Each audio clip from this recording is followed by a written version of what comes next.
Ήταν και αυτός πολύ ασκητικός. Μπορώ να πω ότι από τη συνοδεία του γέροντα μας, του παππού μας, του Ιωσήφ, ήταν ο πιο ασκητικός από όλους. Αλλά έκανε και υπακοή όμως. Ό,τι του έλεγε ο γέροντας δεν έλεγε τίποτε.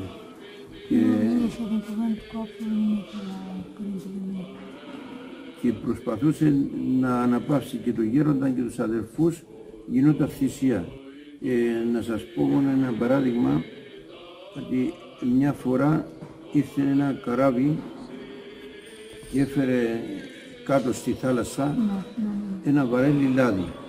Εκείνη την ημέρα ήταν ακόμα στη Μικρά Γιάννα ακόμα οι πατέρες, που είναι πολύ ψηλά, ας πούμε τώρα. Και είναι το μονοπάτι είναι απότομο υψόμετρο βγαίνει. Λοιπόν, φώναξε από κάτω ο καπετάνιος ότι γέροντα Ιωσήφ έφερα το λάδι, έφερα. Και ήταν όλοι κουρασμένοι, έκαναν δουλειά πολύ την ημέρα. Και ο παππούς ο Ιωσήφ δεν ήθελε να πει σε κανέναν τώρα ποιον να πω τώρα τόσο κουρασμένο.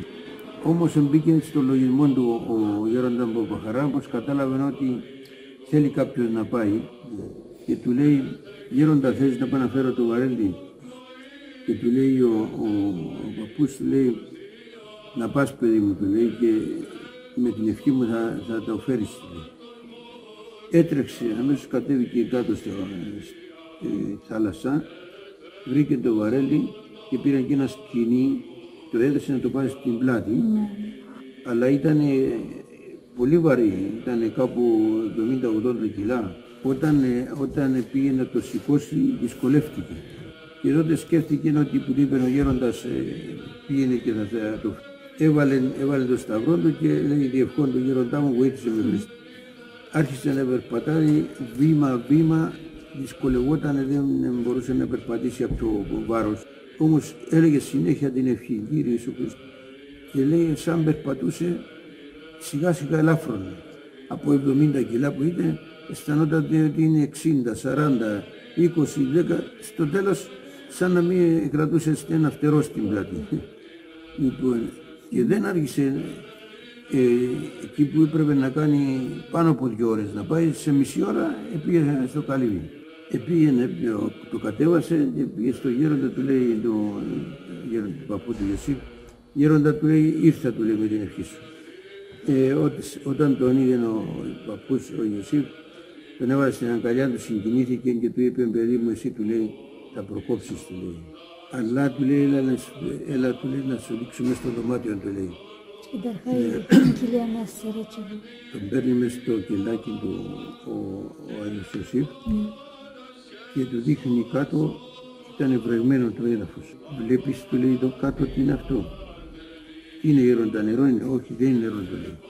Από την ώρα που κατέβηκες κάτω ως που ήρθες, έκλεια. Η ευχή του γέροντα πως τον βοήθησε και το έφερε να στείλει τόσο εύκολα πάνω. Αλλά όμως και αυτός είχε αυταπάρνηση, θυσία, ας πούμε, τώρα να αναπαύσει το γέροντα. Γι' αυτόν και του έδωσε ο Θεός πάρα πολύ χάρη. Έβλεπε και αυτός οπτασίες, έβλεπε, ας πούμε, τώρα οράματα, ας πούμε, τώρα θεωρίες τέτοιες, και πήγαινε και το έλεγε στον Άγιον Ιωσήφ και του έλεγε, ρε παιδί μου, του λέει, αυτά που σου έδωσε εσένα ο Θεός, εμείς με τον Αρσένιο ευτύσαμε αίμα για να μας τα δώσει ο Θεός. Και λένε ότι αυτό είναι επειδή κάνεις υπακοή. Έτσι ήταν θαυμαστή η ζωή του γέροντα.